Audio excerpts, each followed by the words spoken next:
everyone. This is Jordan Bradford here with Jeff Beck, and you're listening to Just Ballin' with JB, brought to you by D. Oliver Design. For all your commercial graphic design needs, visit doliverdesign.com. Join us each week as we break down the best stories in sports and play some games along the way. First up, this episode, we are in episode number 10 here, and we've got some NBA talk. So, Jeff, let's break down some of the biggest surprises so far in the NBA season, and we've got a few. We've got Cleveland, who actually just got their undefeated streak broke tonight here against the Boston Celtics, but they're off to a hot start. On the flip side, you've got Philly in dead last place and looking like a dumpster fire.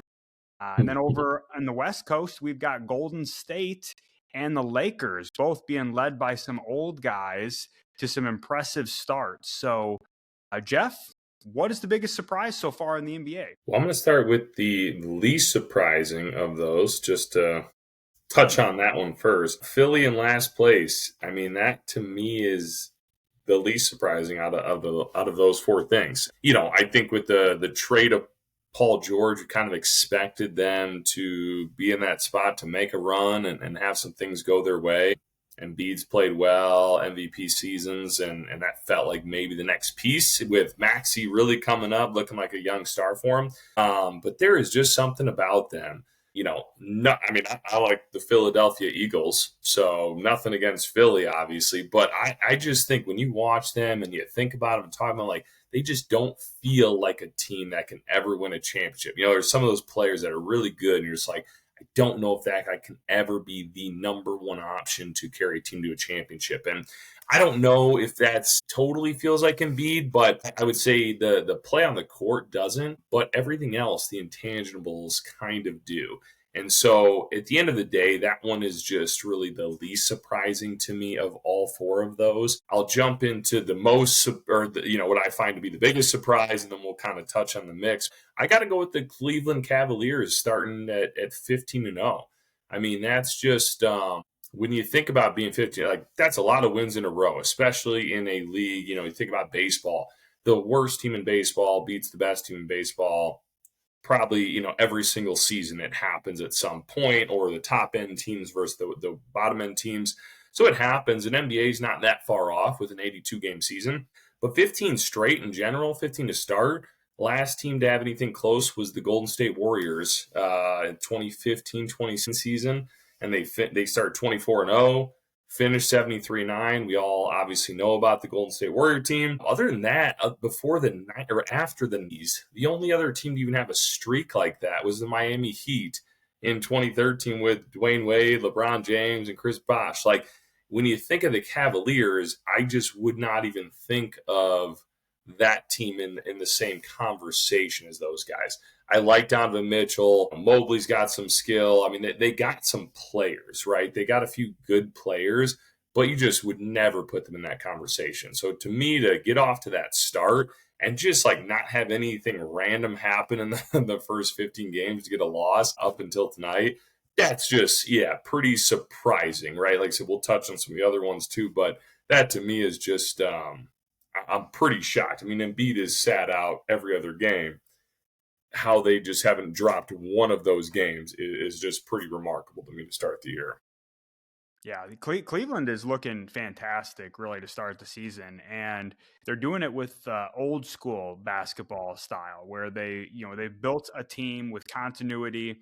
And the last couple of years, there's been all these talks about should they get rid of Donovan Mitchell, should they trade Darius Garland, should they shake things up? And to the GM's credit, they have kept this team together, and you can see them gelling on the court now. And I think they're going to be a tough team in the East. Obviously, it's a long season. There's a lot of basketball left to be played, but you don't start 15-0 by happenstance in the NBA. That just as you mentioned, right, that's happened twice in the last 35, 40 years now, where a team has been off to that good of a start, and both of those teams are all-time teams.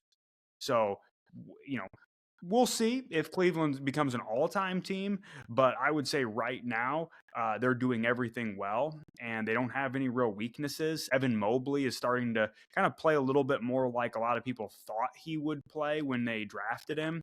Uh, I think when he was drafted, I thought maybe he was going to be another like Anthony Davis type player, where obviously defensively fantastic right out of the gate, but the offensive skill was going to develop and build, and he was going to be a 25 and 12 guy. He's starting to look a little bit more like that. I don't know if the numbers will quite match AD's top level of numbers, in part because I think that team is constructed offensively a little bit different, spread the ball around. But I really love what they're doing there. And yeah, I mean, I agree with you completely on the Philly thing. I hate to say it, but I just don't think that team can go anywhere when their best player is Joel Embiid.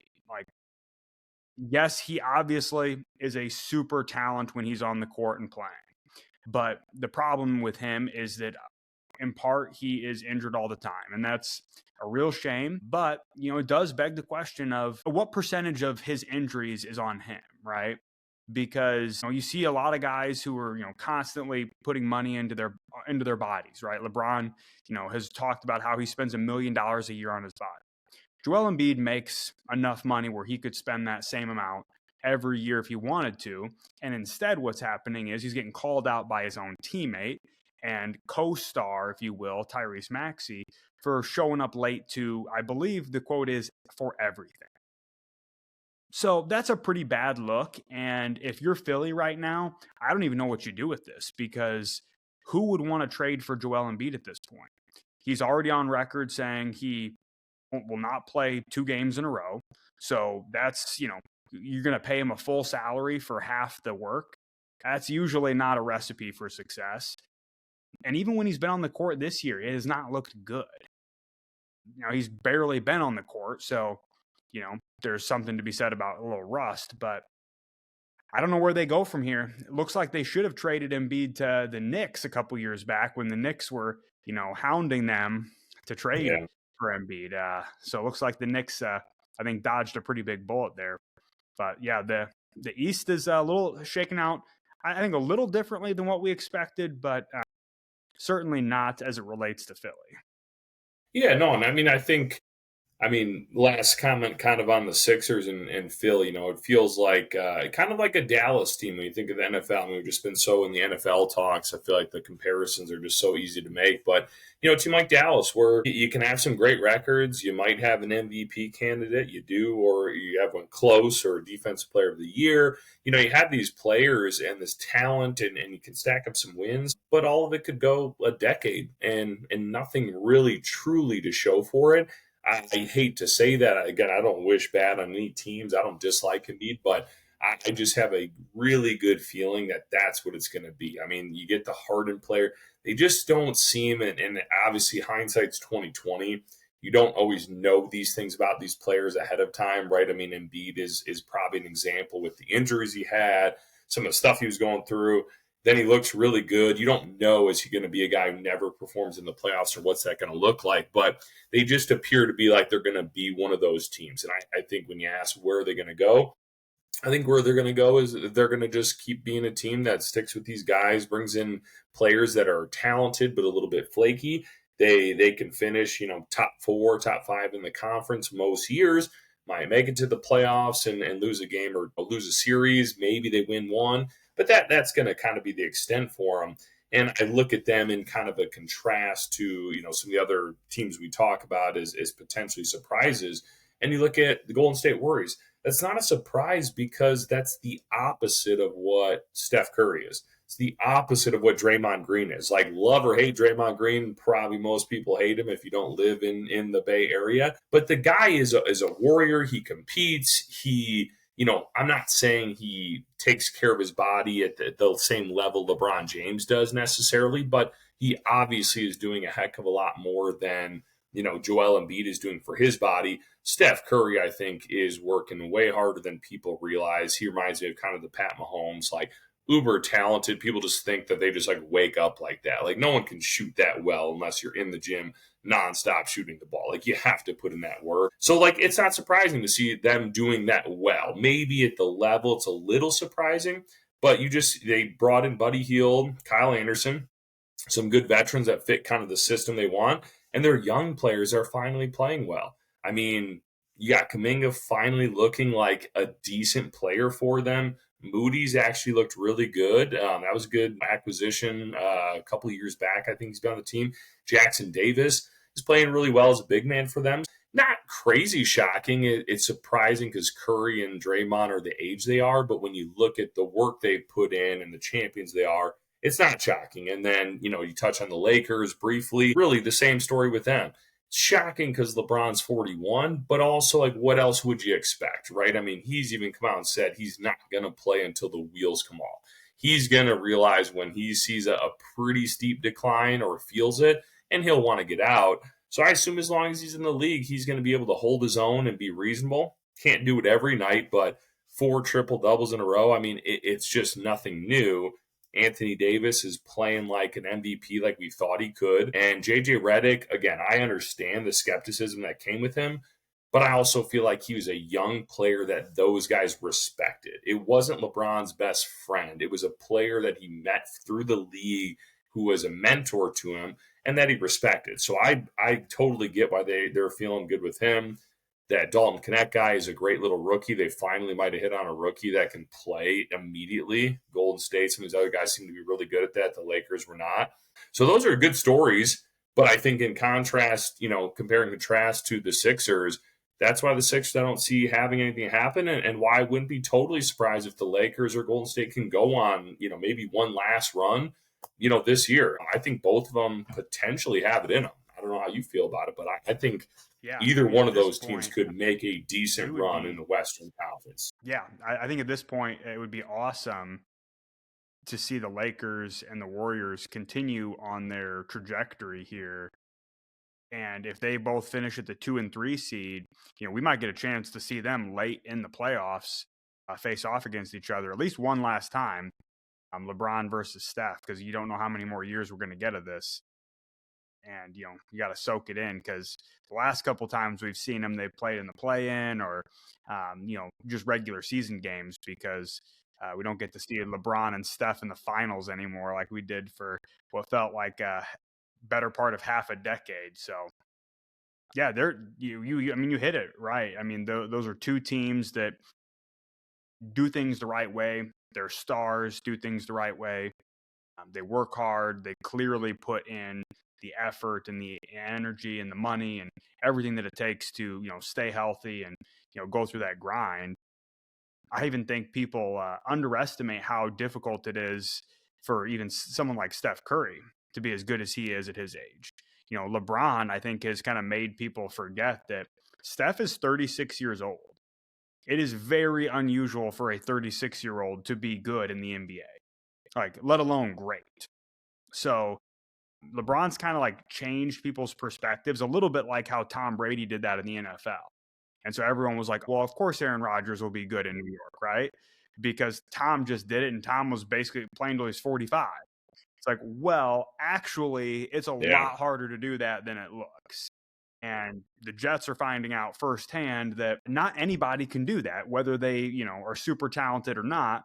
It takes a serious dedication to your craft and to just like the work that it takes to play that well at those older ages. So super cool to see the Golden State and the Lakers are actually able to pull it off, at least to start the year. And they both got off to hot starts, which is something that both teams have struggled to do the last few years, and it's put them behind as the playoff race kind of intensifies later in the season. Yeah, absolutely. And even as a small guy, Steph Curry mentioned, like obviously compared to LeBron, everything just seems in a different category. But you look at, I was just thinking about, I was trying to pull it up. So Steph Curry is how old now? He's 36. He's 36. So Chris Paul is a little bit old. He's at 39. But, to see him, I mean, Chris Paul's, it's one of those things, a serviceable NBA player, right? He's still in the league. He's getting traded. People are willing to pick him up, I'm sure, a lot for his expertise. But you can just tell the drastic difference in his play. I mean, when he was at the Hornets, I mean, he's dunking on guys. Steph Curry's never really been getting to the rim and dunking and doing a whole lot of that to begin with. But his game has just changed drastically from where he once was, even as a 6'1" point guard. You still see the wear and tear on that body. For Steph to be running around, shooting from the distance, I mean, doing all the things that he's doing at 36 is incredible. So he is a couple years younger still, than Chris Paul, which obviously we'll give him a couple years to see how that shapes up. But I still don't think Chris Paul was performing at this level Steph is, right? I mean, I think, again, when you compare it to LeBron, it's hard to give credit where that's due. But I think at the end of the day, you're going to watch Steph not only with just his total accomplishments and be blown away, but you're going to look at the longevity that he ends up having, especially as a guy who early on was super skinny, ankle problems, all these things that he had. It's like, well, if you have all those things, you can't be doing all the things he's doing on the court. He must have been available to accomplish things that he's accomplishing. I think that'll be one people appreciate a little bit more when he's done. I personally, and I know it's a little biased just based on our age, but I think I probably got him above Magic Johnson as the best point guard ever, and in my top starting five. And I think when he's done, I think people will at least feel that even a little bit more. Obviously, there's some people who say that now, but I definitely don't think it's a majority. Especially compared to Magic, and I take everything that Magic said, or did into account. I think Steph's to me was just there was nothing without Steph.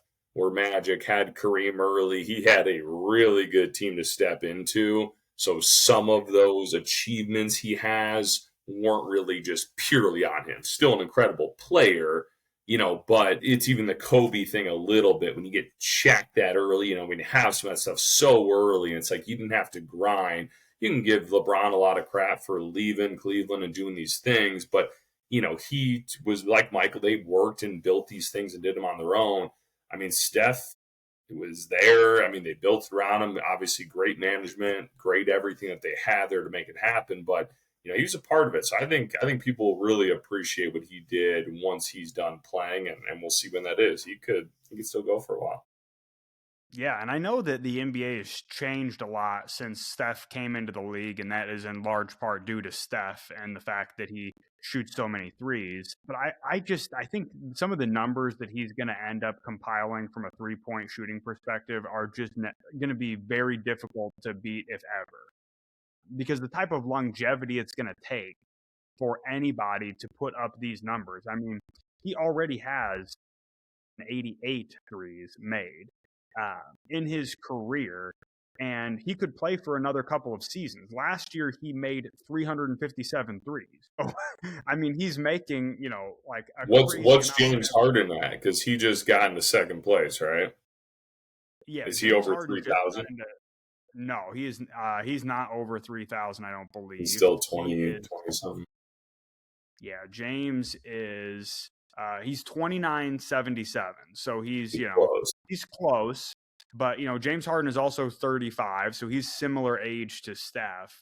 I was gonna say Steph will probably play longer than him anyway. He's probably making more and will play longer, would be my guess, than James Harden. I would guess too. Yeah, I mean, at this point, for James Harden to catch up to Steph, he's going to have to outplay him longer.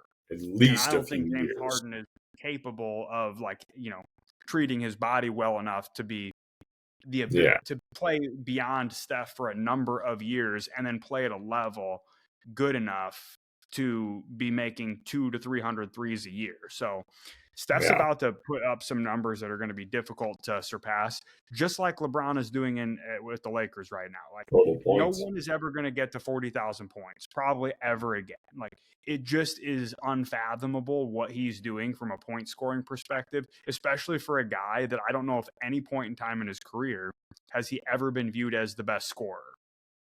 But yet, over the entirety of his career, he is the best scorer of all time, and it's not even close. Pretty remarkable what those two guys are doing And it's been cool to watch them kind of both play from their rookie seasons through now, and hopefully we get a couple more years of them. But they're two of the best to ever play basketball, and they do it very differently. But they're setting a pace that is going to be very difficult for anyone to follow.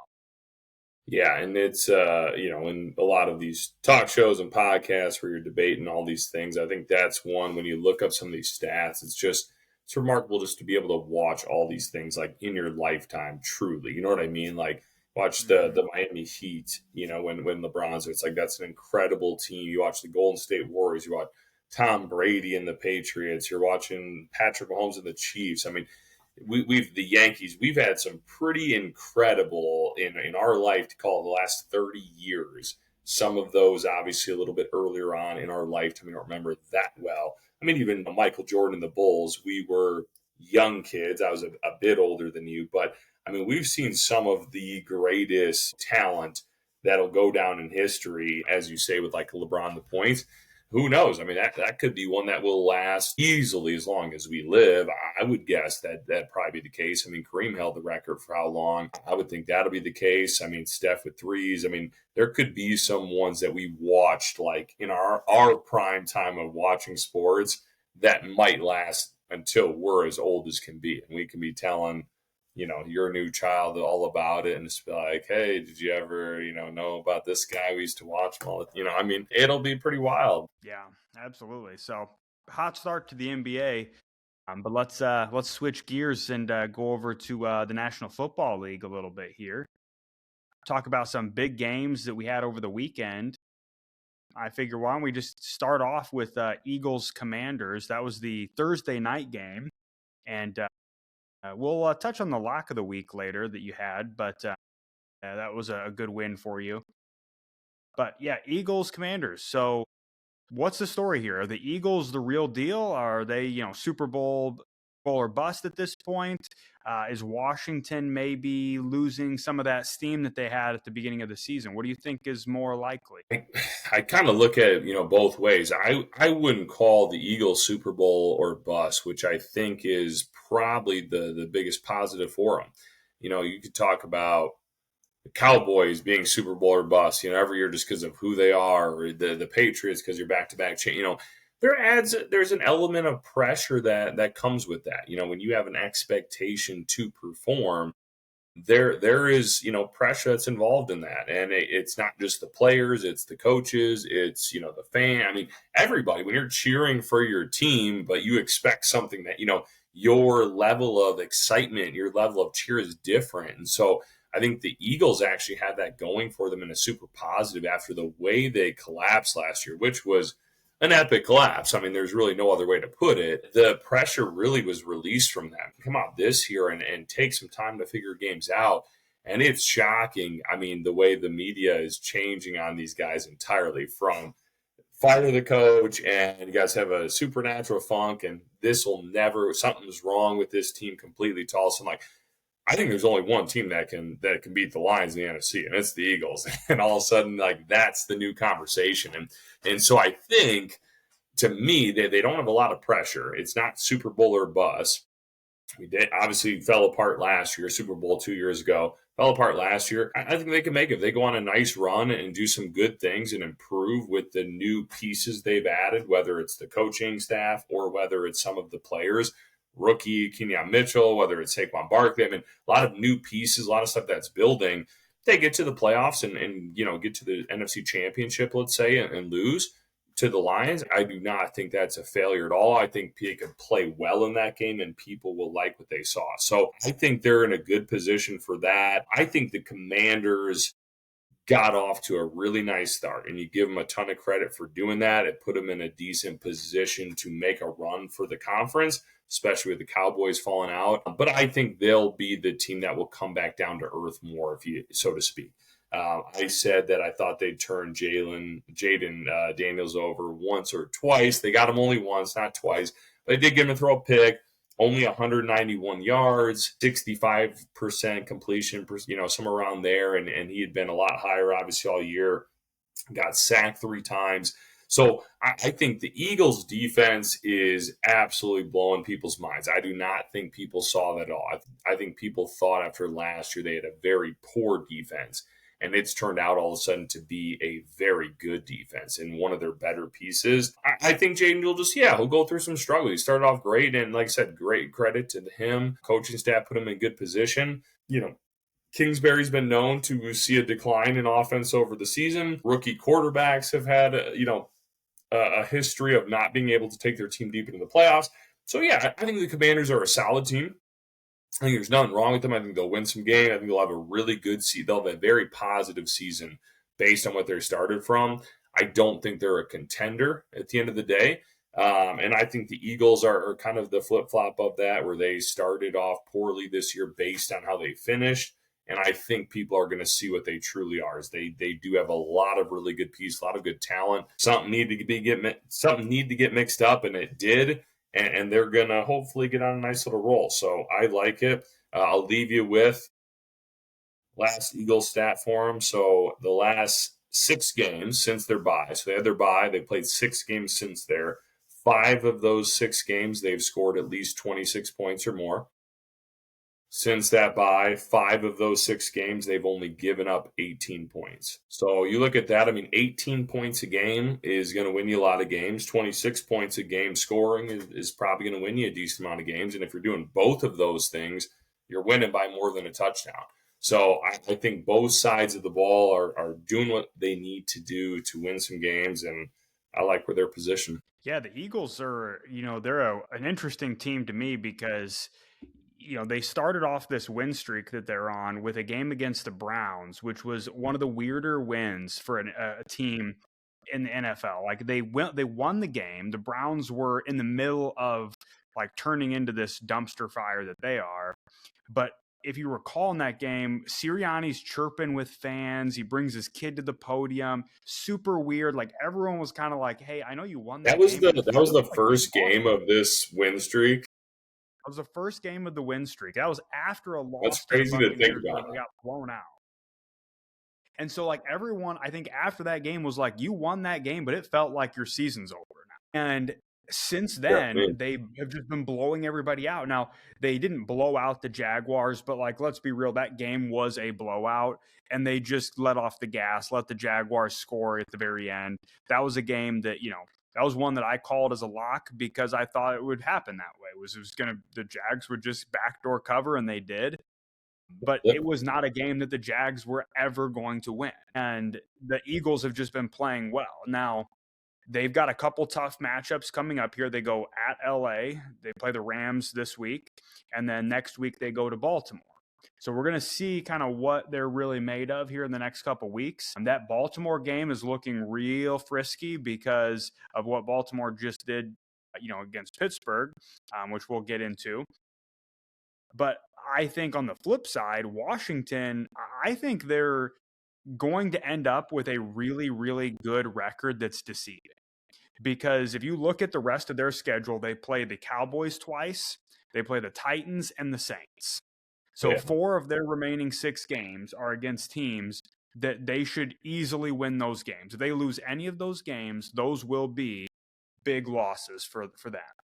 I actually think they're 10.5-point favorites over the Cowboys this coming week, which, Jerry's got to be furious that the Washington Commanders, the lowly Commanders, are 10.5-point favorites against his team. But they've got a pretty easy schedule. So I think they're going to end up with this record that's going to look like, oh, this is a pretty solid playoff team. They're going to go in and they're going to lose a game in the playoffs, I think, to, a team that barely makes it in. Probably whoever wins the NFC West is going to end up playing them. And that NFC West team is going to be barely above 500, and they're going to win because I don't think the Commanders are as good as what we thought they were in the first few weeks. But I do think the Eagles are, and it's weird that they have had such a weird last year of football, but the last, month and a half, 2 months has been really good. They seem to have gotten their house in order. So I'm happy for the Eagles because the NFC needs somebody to step up and challenge the Lions. or it's going to be, I mean, the Lions are just going to walk to the Super Bowl. So I like what the Eagles are doing. That's definitely true, and we'll have to figure out at some point how to splice in old videos, from our old podcast to add them in when we have like a really good take, that we want to incorporate in, and I might have one or two about the Eagles or the next team we're going to talk about. But outside of that, I will have a bet that was placed for the Eagles that I'll show at some point. I'm not gonna show it now, but just to prove my commitment. This is not all talk. This was long-term commitment before anybody else was talking about it. So we'll get to that later. I mean, speaking of things that you were talking about before anyone else was, we got Steelers Ravens, which was, I mean, it was quite the game to watch. Honestly, it was a great defensive matchup. Steelers win the game without scoring a single touchdown. That's reminiscent of a handful of years ago. I remember Robbie Gould and the San Francisco 49ers come to play Chicago. And it was Robbie's first game back. And I believe they won that game when he kicked 5 field goals to beat the Bears, and they scored no touchdowns. So I've seen a few of those games where a team can somehow manage to win without scoring a single touchdown, and Steelers did it. So I want to know, is it a bigger deal that the Steelers managed to win that game while their offense looked pretty pedestrian? Or is it a bigger deal that Lamar struggled again against the Steelers and again in a big moment when he needed to step up and didn't? Yeah, I got it both ways. I'm not trying to over exaggerate one way or the other, and it's not a cop out, but I mean, yeah, it's just such a 50-50 feel with it because some of the things I want to be excited for the Steelers about, I'm not as much, right? I mean, the Ravens have a pretty poor defense, and to not score a single touchdown is not great. Russ has kind of looked worse week after week after week since he started. Don't love that, as far as a team that I was committed to and said, I'm taking these guys on a run. So those things, I'm not super high on that. That's not great of them to do. The flip side, you could say, well, the Ravens stepped up their defense a little bit, right? I mean, that's a positive. They've been obviously realizing that's a flaw of their team, what's going to hold them back, and they stepped that up a little bit. You could say that. That's fair. I mean, the things that just stood out to me that are just interesting, just kind of crazy pieces to it. Lamar's 2-5 against the Steelers all time. 2-5, 29% win. He's 65-23 against every other team that he's ever played. 74% wins. I mean, either Tomlin just has his number, that team just hates him. I mean, there is something crazy to go from 74% wins of all these games, I mean, huge sample, to losing 29% against this one team. So, I mean, that's interesting to me. And I don't know if that's something other teams can pick up on. I don't know, again, if it is just this weird thing with the Steelers alone, but that's really interesting to me. Steelers. Well, yeah. Go ahead. I was going to say, I think there's something to that. And Nick Wright's been kind of on this Lamar thing for a while about like that at some point, like, when is the media going to step up and criticize Lamar the same way they criticize other superstars for falling short in these big games?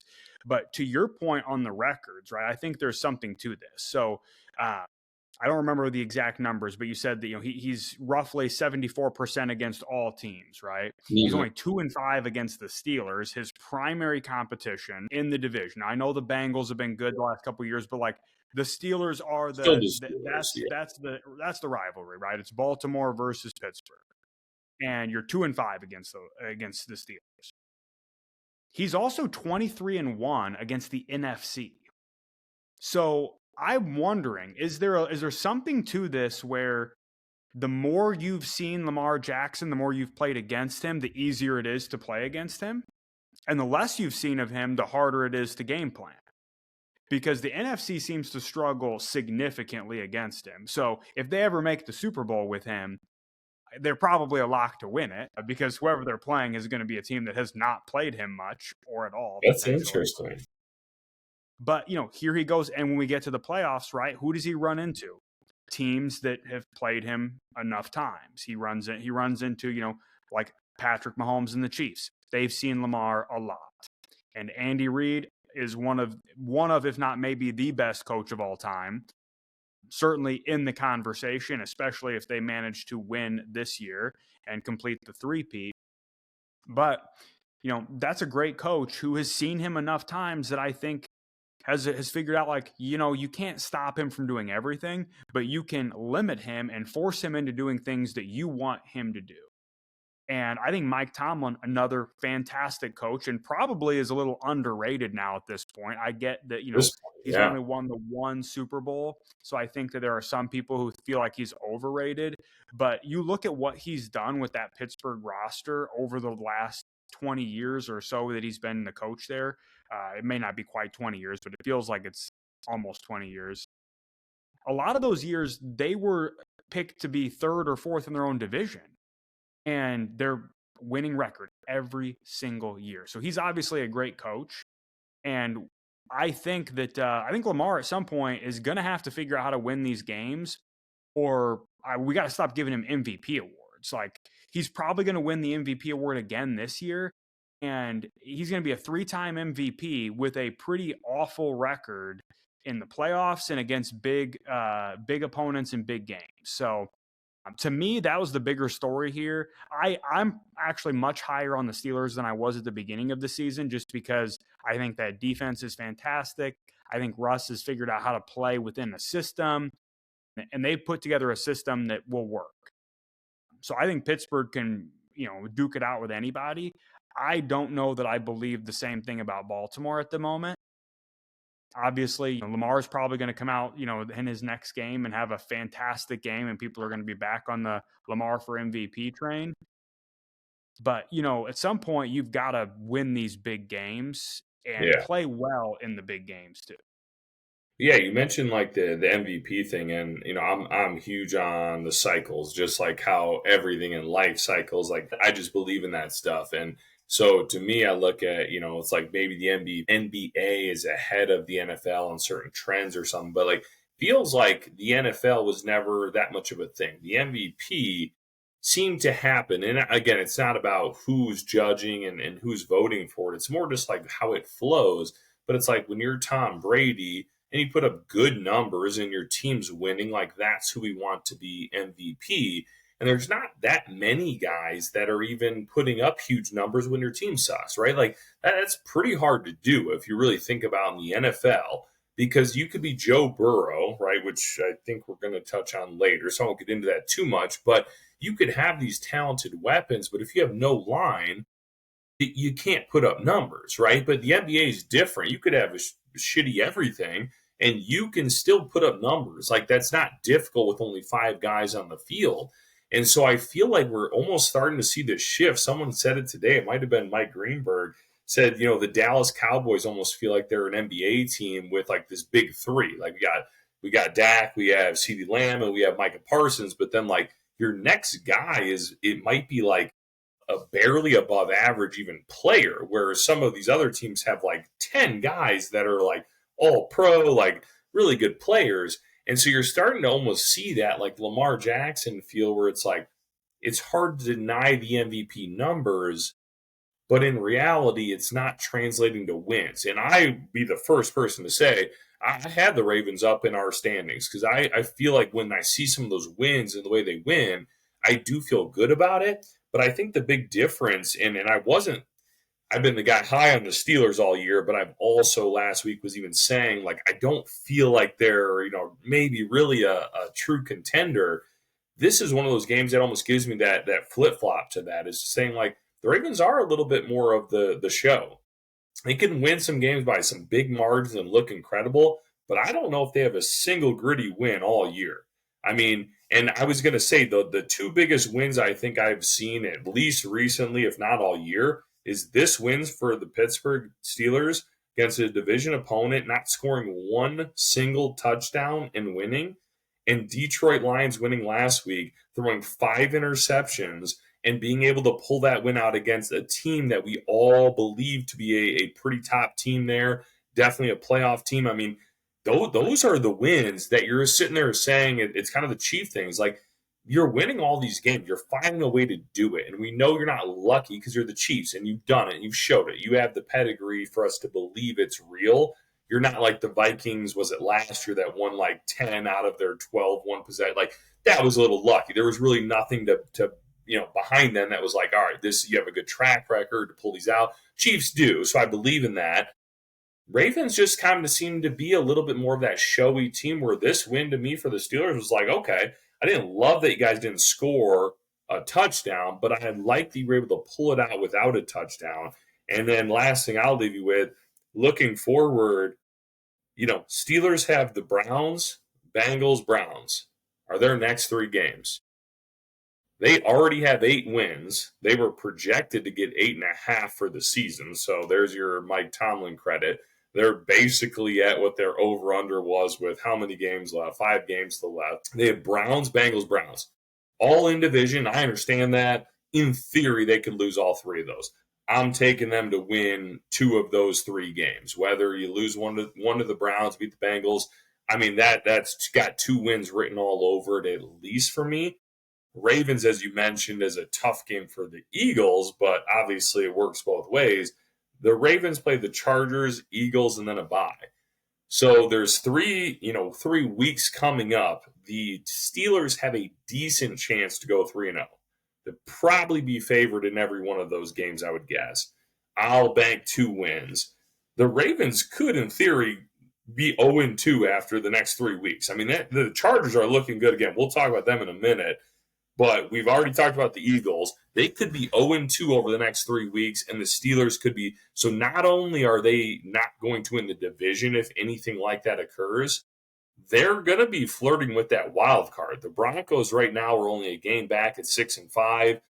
The Colts at 5-6. I probably feel like they'll find a way to beat out them, but they're not like even a lock. If the Steelers can basically lock up the division, they're not necessarily a lock for the wild card. So that to me was more, of a concerning thing. Yeah, the Steelers do have after these next 3 games, and I would argue that Bengals game is going to be tough, just because it will.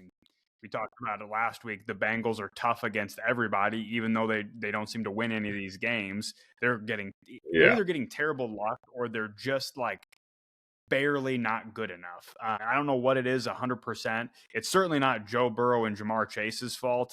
Those two are having insanely good years. And T. Higgins, when he's been healthy this year, has looked phenomenal too. But they've got a really difficult schedule coming up. The Steelers do, for the rest of the season. So it is imperative for them to do well these next 3 weeks, because after that, it's going to get pretty tough, and they're going to probably, have a couple of those games where, things aren't going to go their way, and they're going to lose one that's going to be a heartbreaker, or maybe 2. And so Baltimore definitely, I think both teams these next couple weeks really need to dig in and focus on trying to get some wins here, because if you're the Ravens, you can start to fall into a hole where all of a sudden you're looking at like, we're one of the lower seeded teams. We're going to have to go through Buffalo and Kansas City, or like, go through like multiple teams that are better than us to win, and do it all on the road with Lamar, who again hasn't shown a propensity to be able to do it. So we will see. But speaking of teams that have been able to do it, let's talk about the Chiefs. Chiefs finally fall. They got beat by the Bills in a game that felt like the Bills were, in control of that game, I would say. Now maybe you have a different perspective of it, but watching it, it just felt kind of like, I think the Bills have this one. I think this is a game that the Bills are going to win. The Bills needed a big win. I think that's maybe the only really impressive win they have on their schedule to this point, even though, they are 9-2, which that is a good record. But yeah, I mean, up until this point, their next best win is probably the Cardinals in week 1. And that was back before I think the Cardinals were even as good as they are now. So they didn't really have a great win. But beating the Chiefs, does that elevate them on your list of where they fall? Because last week we rated Buffalo number 7 and the Chiefs number 1.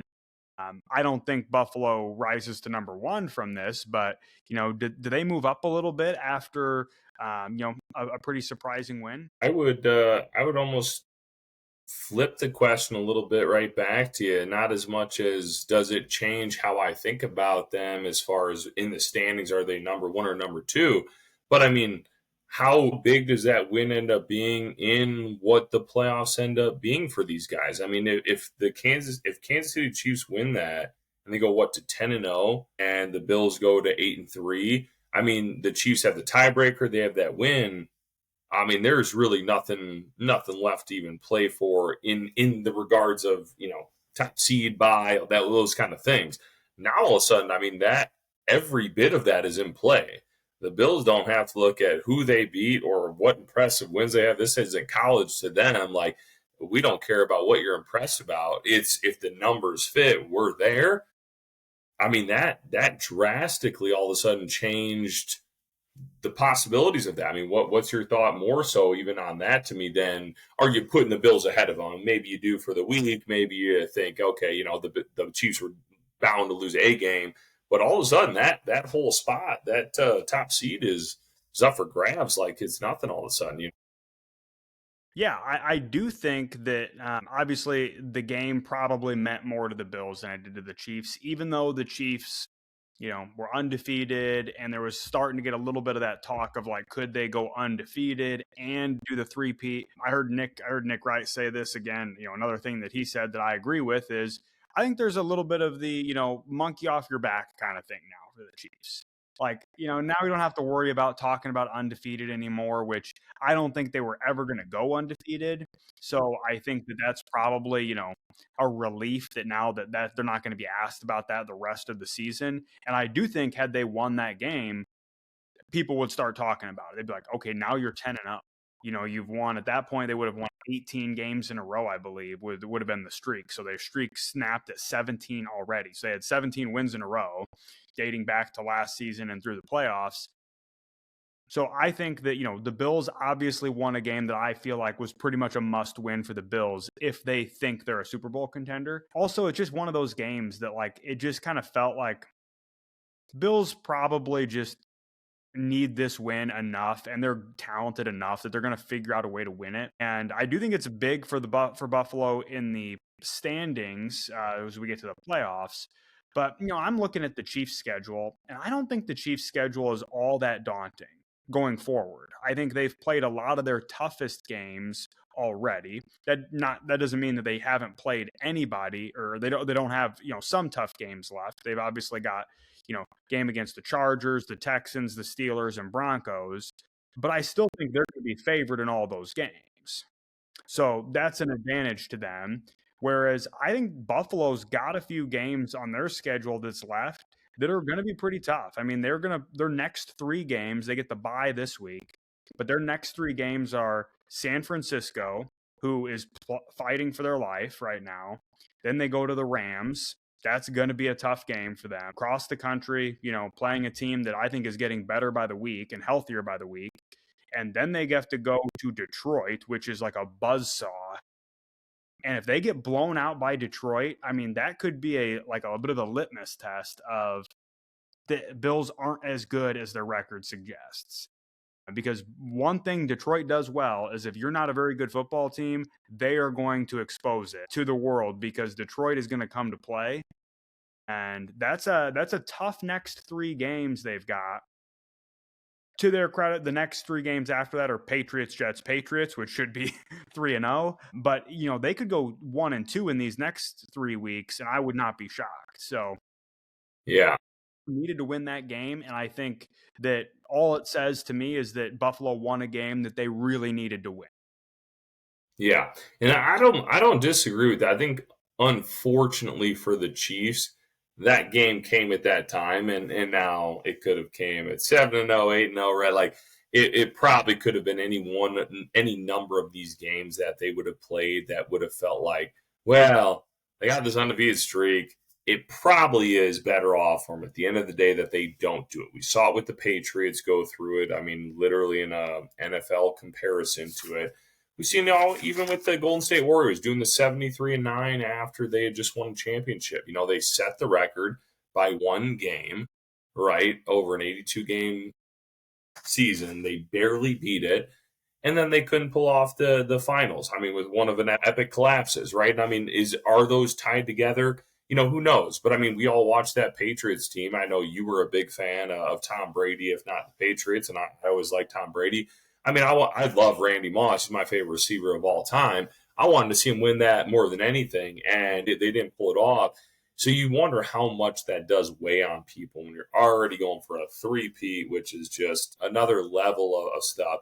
It probably made sense for him to lose it, and it's fine. All that being said, I'm actually wondering what it will do for Buffalo. I've been the first person to say I think they're a solid team. I don't think Diggs leaving was a huge factor. I think he'll kind of open things up for Josh Allen. But what kind of boost does it give them all of a sudden? Are they past the point of winning the Super Bowl in November? Okay, we beat the Chiefs. Hurrah, we had this great season. No, like we've done that. That's not exciting to us anymore. We do have this bigger picture in mind. This was a stepping stone only, and it gives us the confidence to say we're beating the team that everybody's had at the top of their list, because how could you not? They're undefeated and they're a two-time defending Super Bowl champ. We took them out. We can do that. Their last 5 games, they scored 30 points right there. They scored 30 in their last. They scored 30 in the game before that. They scored 31 in the game before that and 34 in the game before that. Last 5 games have cleared 30 points every single time. The Chiefs have one of the better defenses. Now, it could just be a single bad game for the Chiefs defense. That you're allowed to have those. That does happen. They did seem to be a little bit flat. But Josh Allen seems to be playing a little bit of a different game this year than he has in the past. He seems to be a little bit more in control. His runs seem to be a little more efficient, the way he's going about them. He's throwing, obviously, way less interceptions for the year. So I just look at it as, I don't look at that singular game and think, oh my God, that was such a big win against the Chiefs. Oh, this is huge. But I do just wonder, is that a good opportunity for them to say, hey, this is what we can do? We've done this before.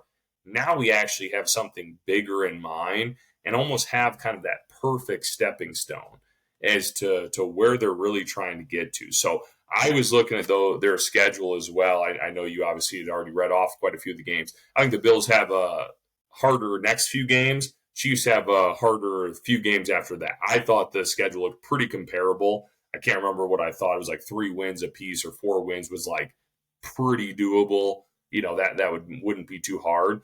So I just think they're in a good spot. And again, some of those numbers, they're making me wonder if they can get on a roll. And I don't even know if they'll face each other in the playoffs. How that'll go. But if somehow they don't have to, and someone else takes out the Chiefs, it's given me more confidence, even though, again, their resume is not incredible. Chiefs, Cardinals, that's your wins. That's not incredible. To them, all they need is to get there, have the record, and if they have the confidence, who knows? So I'm curious to see. Optimistic about their team. So I don't know. We'll see. That's the only thing I can say about them. Yeah.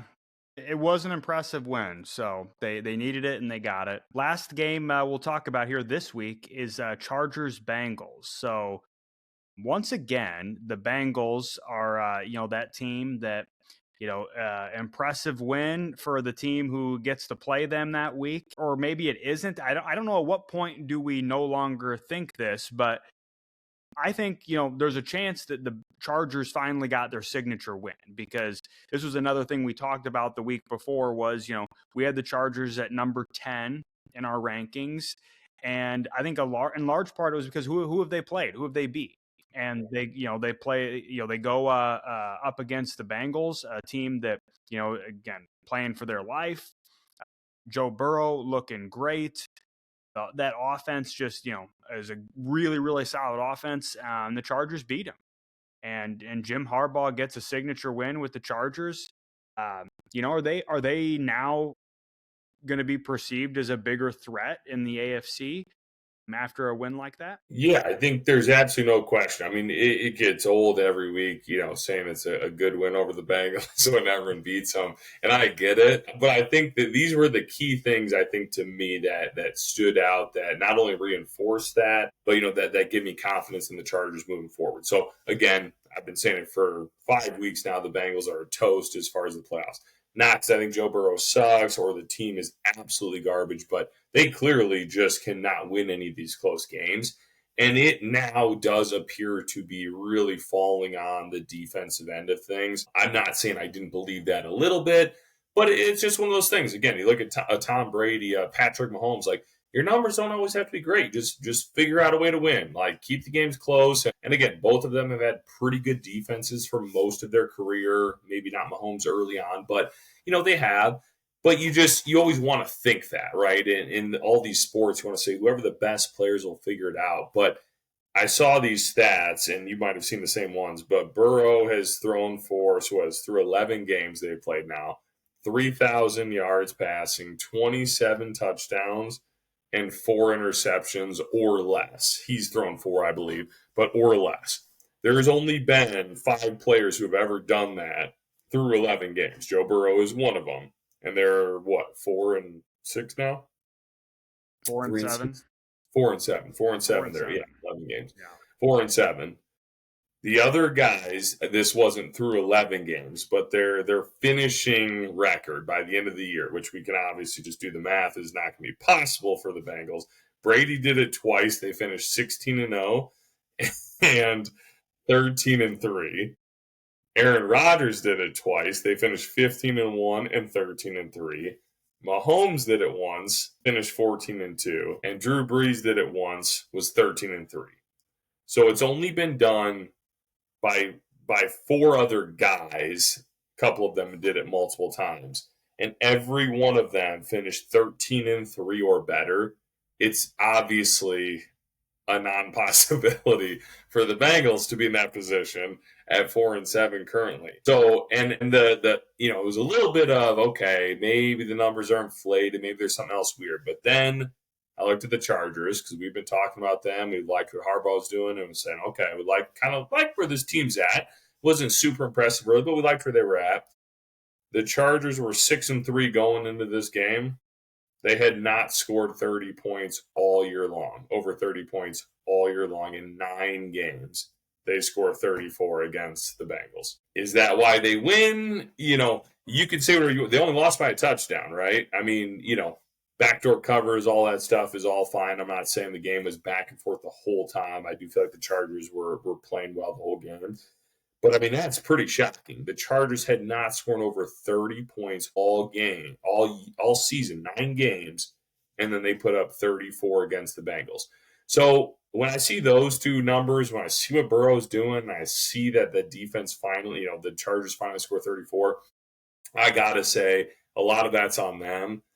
I don't know what else to say about it. It's unfortunate for Burrow. I do think he's a good player. I obviously think Chase is a great player. They got some great talent, but we've talked about the issues up and down the organization, paying players, draft players, you name it. I think that's clearly what's going on.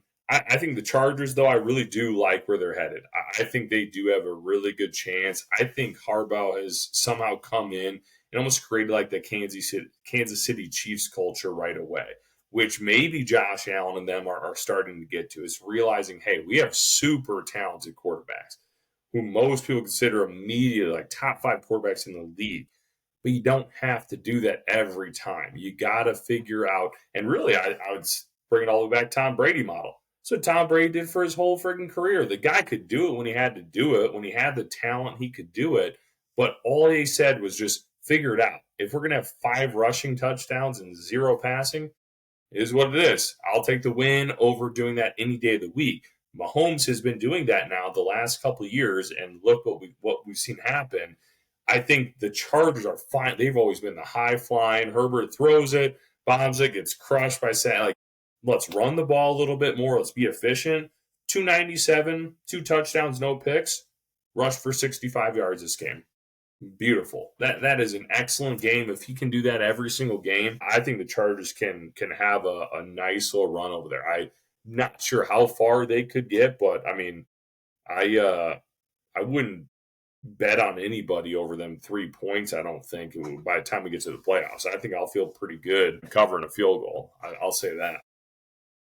Yeah, I think the Chargers look like a really good football team, and I couldn't agree with you more about Jim Harbaugh's just effect on that team, right? We've been but like everybody's been talking about the Chargers and all the talent they've had for like 4 or 5 years in a row. It feels like now, Yeah, and every year they underperform and they disappoint, and they just don't capitalize on any of it. This offseason, they trade away pretty much all of their offensive weapons. They kind of gut the team, and all they keep is their quarterback and a couple defensive players.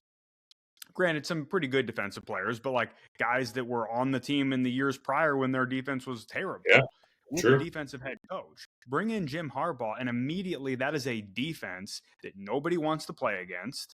And I get, the Bengals did score 27 points, but up until this game, nobody was scoring more than I think 20. I think 20 was the highest scoring game that they had allowed.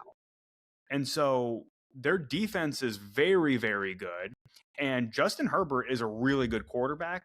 I don't think anybody's going to want to play them in the playoffs because Jim Harbaugh just brings a different intensity than anyone's ever had with the Chargers organization. And so it's not the same old Chargers anymore. This Monday night, we're going to get to see Harbaugh versus Harbaugh, which is always fun, but it's going to be super good this week too because a lot is at stake for both of these teams. The Chargers have a chance to get, a game closer to the Chiefs and, get a little bit closer to a higher seed in the playoffs, maybe host some games rather than have to go play on the road. And the Ravens desperately need a win when their division rival Pittsburgh is playing the Browns. So you gotta, if you're Baltimore, you got to assume your rival is going to win their game, and we've got to go win our game to keep pace after losing the game that they did. And it is not going to be easy to win that game against the Chargers. Not the way they play. I think that I think Jim Harbaugh is going to have that defense ready for Lamar Jackson. We'll see if John Harbaugh can get his defense ready for Herbert and that balanced offensive attack. I think that's the game of the week. I don't even think we had those on there. I was just going to mention a couple brief. That was the one. I mean, it's Monday Night Football. Harbaugh. Like I think that is they're 5-6 in the wild card. So outside of the division leaders, they're the top two teams in the AFC getting in. I think that is absolutely the game to watch. I think that'll be a lot of fun. Be a huge test. I think if the Chargers win that puts them in there as serious contenders to win to be the AFC team in the Super Bowl. I mean, I think that absolutely does. If they can beat them, I would take them over the Texans. Again, being high on the Steelers, I would put them right there with that. Bills, I think, can still be a little fluky. I just shared some good insight. I think they're on a good track, but and of course, it's always been hard to take them against the Chiefs. But I would like them there quite a bit. I think that's going to be a huge game for them to see what they can do. I also like the Eagles and Rams. I think that'll be a really great game this week as well. Only a 3-point spread. As you mentioned, Eagles are starting to roll, getting in a really good spot. Let's truly see if they can be that team. Because right now, I think that's what's at stake. The Eagles can be the number 2 team in the NFC basically unanimously. Everyone is going to say, got the Lions. The Eagles are going to be the team to challenge them. If they win this, I think that solidifies that. If the Rams beat them, takes the Eagles back a step, and all of a sudden the Rams now are more in the mix than even we thought. We obviously know they've dealt with injuries and that they've been shaking off some stuff and trying to make a move here, but that definitely puts them in play if they can pull out this win. Well, those to me were the 2 games I think are absolutely worthwhile to check out. They're one game outside the wild card right now. I think the Rams, so that'd be a huge win for them. Yeah, should be a great Sunday night, Monday night lineup with those 4 teams duking it out. All 4 teams, top tier playoff teams. It's gonna be a fun weekend of football again. But let's change gears just a touch. We're gonna stick with football, but we're gonna go to fantasy football here. Just a quick update for the league that we've been sharing you guys or sharing with you guys some info on. So, Jeff, you had a good week this last week. You got another victory, and you're in fourth place. And my team unfortunately stumbled a bit. We had a really good week of scoring, but unfortunately, I went up against Joe Mixon on Monday night, who went off on the Cowboys. So, unfortunately, I lost the game, but I'm still in second place. So it's a tight leaderboard in our league here. We were just talking, off air, but outside of the team who's in last place, sorry Ryan, every single team has a chance to make the playoffs still, with only 3 weeks remaining, and any team could miss the playoffs too, which is pretty wild how just competitive it is top to bottom in the league right now. Any thoughts on your week, or kind of what you think is coming up here for you, Jeff? I mean, big things for me, just looking at, I mentioned you off air, just trying to find a quarterback, whether it's I got to pick one each week. I picked up Anthony Richardson back after I drafted him, dropped him, picked him back up, puts up 28 points. A great week Just for like him. Nicole, you just can't decide if you like him or not either.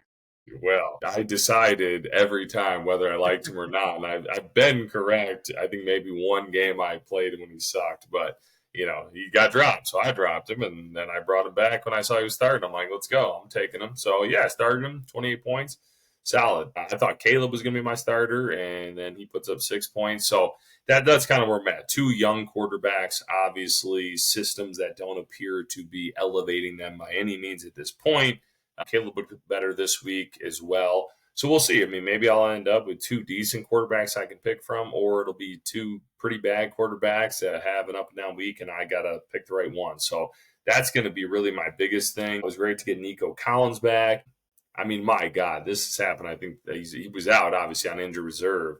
First play of the game, they were like, oh, last play that he played before he got hurt was like an 80-yard or 70-yard touchdown at the beginning of the game. That was what he did to start the game. Then he got hurt, and then he went on injured reserve. First play of the game, throw it to Nico, 75 yards to the house, and they call it back on a flag. So he finished with 10 points total. He would have had 14 or something on that first play had it not gotten called back. So great to have him back. Didn't matter in this one. Finished at 153, top scorer for the week. Love to see that. Still not shotgun anything. Yeah, like Jordan said, though, it's a tight league. A lot can happen. So, I mean, I feel good, but also you got to feel nervous when there's that many teams around you, and who knows what can happen. But how you feeling in second place? I mean, I feel like my team is a lot better than what it was at the start of the season. We've really picked it up in scoring. So, I'm no longer, a bottom half scoring. I'm in that top. I think I'm like maybe fourth in scoring. So that's, not too shabby. Just hoping to get a win this week. You get a win this week, and I feel pretty comfortable that I'm going to make the playoffs. But, with it as tight as it is, I mean, first place is at 8-3, and seventh place is at 4-7. And there's 3 weeks to go. So it just a lot could happen there. There's a lot of teams at 6-5 and 5-6, and you're one of them. And it's very easy. Obviously, I feel good that I've got a game ahead of the 6-5 teams, but 3 losses and I'm not going to make the playoffs likely. So I've got to win at least one of these next 3 games. Probably need to win 2 to feel good about my chances, and hopefully the guy in first slips up a little bit, and maybe I can steal a first round bye, which is always nice to have. But I'd rather just have a hot team that's scoring a lot. I was gonna say you're trying to get the first round bye. I was gonna say it's always funny when you're kind of teetering on that. I mean, I'm in fourth, doesn't feel teetering, but again, one loss, I'm in seventh, and I'm out of the playoffs. So you are essentially teetering, and it's like I never know. Do I want to see that first team come down a little bit, or do I want to see worse teams below me fall further? Depends usually how far they are. Like at this point, I wouldn't mind Jordan just winning. Not you, Jordan, the other Jordan. Winning out and just be like, whatever, you go, and everybody who's like 5-5, 6-5, just drop down more so I can get up a little bit. But yeah, it's always fun because I have to look at that, like who's playing who. Like, do I want the guy in first to win or the guy in seventh to win? Yeah, that's the tough spot. I actually play the guy in first, the other Jordan in the league. I play him in week 14. So, We do, there's yeah. a So you got chance, if I win the next two, he loses one of those. There's a chance that game is for first place and for a first place. bye. So, Be solid. those are going to be big games. But I agree with you. There is a little bit of that. I want to make sure I make the playoffs, and I don't really care about seeding because, unlike real football, that doesn't matter that much. You just want to make the playoffs. Anything can happen any given week. I mean, I'm like fourth in scoring in the league, and yet I have had to shotgun twice, which is kind of crazy. So I've had two complete dud weeks, but I've also had a number of weeks where I've been a high scoring team. So you just got to make it into the playoffs and then go from there. But it's this is going to go down to the wire in this league. So Should be fun. a lot of fun. Yep. All Good right. Well, update. last thing we'll do here is we'll do our locks of the week. So we've been doing pretty well. This last week we were 1-1 as a group, but Jeff's starting to get hot. He's up to 5-4. I am at 6-3. But we're combined 11-7. So if you just follow our locks, you're gonna hopefully be in pretty good shape here. So last week, Jeff, you had Philly -3.5.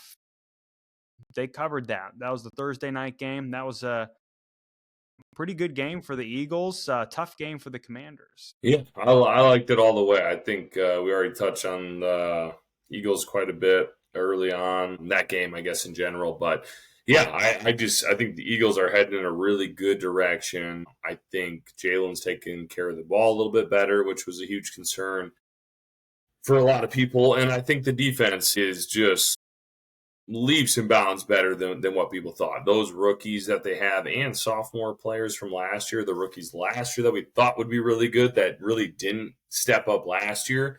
That was kind of part of why they were so down. This year, I think the rookies are stepping up, is making those second year players step up. I mean, I think that defense is going to be like a top 5 defense by the end of the year. We're going into it. So that's huge. I'm still 100% sold on Jalen Hurts. I know not everybody is, and that's fine. I get it. He hasn't been perfect, but I think with him and the weapons they got, and then I think Saquon is just what Saquon's doing, and he does not show a sign of slowing down. If anything, a little more motivation after the Giants going with Daniel Jones over him. So Yeah. I like what they're doing a lot. That was a big win for them. I think Commanders, again, I think they'll end up with a nice record, as you kind of mentioned. I just don't see them being a real top contender at this point. And I think the Eagles are going to kind of make that run. So, yeah, that worked out well. That was a fun game to watch when you're betting on that side of it. And, yeah, we had a good time. Yeah. Unfortunately, for mine, I had Atlanta +2.5, and all I can say is that I think I misread it. I think I thought I was getting Atlanta +32.5 because that was the only way that was going to cover. Atlanta just goes to the mile high, and apparently they were a mile high because their offense was slow, their defense was slow, nothing was going right. They might as well have just stayed in Atlanta and not even traveled because that was embarrassing, losing 38-6. So even though I'm 6-3, I've got at least two of those complete duds. So the I was going to bright say, I side mean, is, to be 6-3 and have two of those, which, like, I mean, you picked them, you got to live with them, but at the same time, it's like probably weren't the normal, the game. If something got out of hand and then it just went awry, to have 2 of 3 of the losses like that, that's just, those could and should be the other way sometimes. But I think the bright side to that particular betting strategy though is that you're gonna know that you've got a shitty bet right away, and you don't have to watch the whole game. yeah, You don't have to be disappointed in the fourth quarter when some team backdoor covers and you lose. yeah, Instead, you're like, hey, this game's over. I can just chalk this one up as an L and I can move on with the rest of my Sunday. yeah, go get So your that's all I chores can say in. for that one. Yeah, Yeah, but no terrible, doubt. terrible performance by Atlanta. So we're gonna get back on the win column this week, though. And this week, we got there's a few games that were intriguing, but as so happens, as you get late in the season and teams start to have some injuries, some teams start to show that they're pretty good. There's a lot of games with some pretty wide spreads, a couple -10.5s, a few -7s. But I found a good one that I like, and this is going to be one that is going to be a little controversial because I'm taking the underdog here. But I've got San Francisco plus 2.5 at Green Bay. So thought process here is pretty simple, right? San Francisco's in last place in their division, but it's a tight division. And they basically need to win all these games going forward because they have not done well in their own division. So there's another thing that could be looked at as a potential positive there is that they've underperformed in their division, but they've played pretty well against teams not in their division. And I think Green Bay just, came out with a win that they probably shouldn't have got. I actually think that, the Bears did outplay them most of that game. The Bears should have won that game. Unfortunately for all of us Bears fans, just another bad loss. And it really hurts when it's at the hands of the Green Bay Packers. But I think that Green Bay is going to have a bit of an emotional letdown. And I think San Francisco is in a fight for their life here in the NFC West. So I'll take San Francisco plus the 2.5. Yeah, I mean, I like the reasoning on that. For sure. It all makes a lot of sense. I mean, I think 49ers losing that game to Seattle, I didn't see that one coming. That was not what I would have put my money on. It was not a lock that I went into, but I would not have seen that coming. So I agree. We did the top 10 the other week, and I was willing to kind of sneak the Niners into that top 10 with a pretty poor record, because I thought they were getting healthy, getting to have their guys back, and they were going to be able to perform. The Eagles are not a bad team, but they're not a top tier team, and so I was a little surprised to see them lose. So I agree. I mean, I like the motivation. I think this is a game for sure that really will determine their season. I mean, they have a chance to still obviously get that division. They are in last place, but they're only one game back of the Cardinals. Yes, the tiebreaker. They might have it against nobody at this point. I'm not even sure, but they're only one game back. So they go on a roll and win every game. I mean, they could obviously be in first place there and win that division without a problem against a good team. The Packers, they're clearly a solid team. You can't really debate that. They're 7-3. So I mean, this to me is really it. They lose this game, I think I write them off at the Bengals. At this point, maybe somebody like I've already written them off, and that's fine. But to me, that would kind of be my point for sure, where I'd say if they lose this, I'm writing them off. They're not making the playoffs. If they can win this, I think they got a really good chance. Obviously, just standing wise, they're in a good place. But I think beating the Packers, who are a good team, I think that's a good spot. So, yeah, I like that small spread. I'm all on board for it. I'm going with, I don't know if I've actually picked them yet. Like I said, we've been talking about them. I started thinking I need to go to the teams that I've been amping up all this time. So maybe I did pick them a little bit ago, maybe a couple weeks ago. But I'm going back to the Steelers. Minus 3.5, I think we got it at. I don't know if that's changed at all. If it's dropped to 3, I will absolutely take that. But 3.5 against the Browns. I could see people throwing it out there, a bit of a trap game or something. Browns do play a lot of their division opponents tough, which I get. It's not ideal, but I think it's set up as actually more of a perfect game for the Steelers to come out and play really well.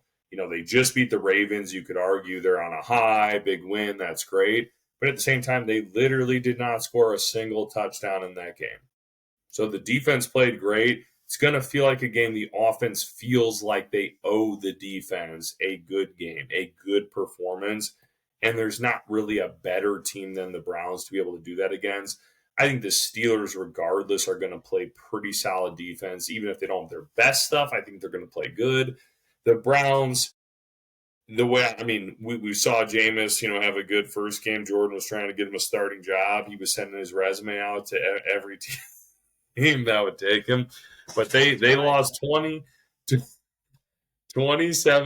to the Chargers, which I think the Steelers, again, Steelers Chargers, I would put right there, same level, regardless of record. I put them pretty close. They lost 27-10.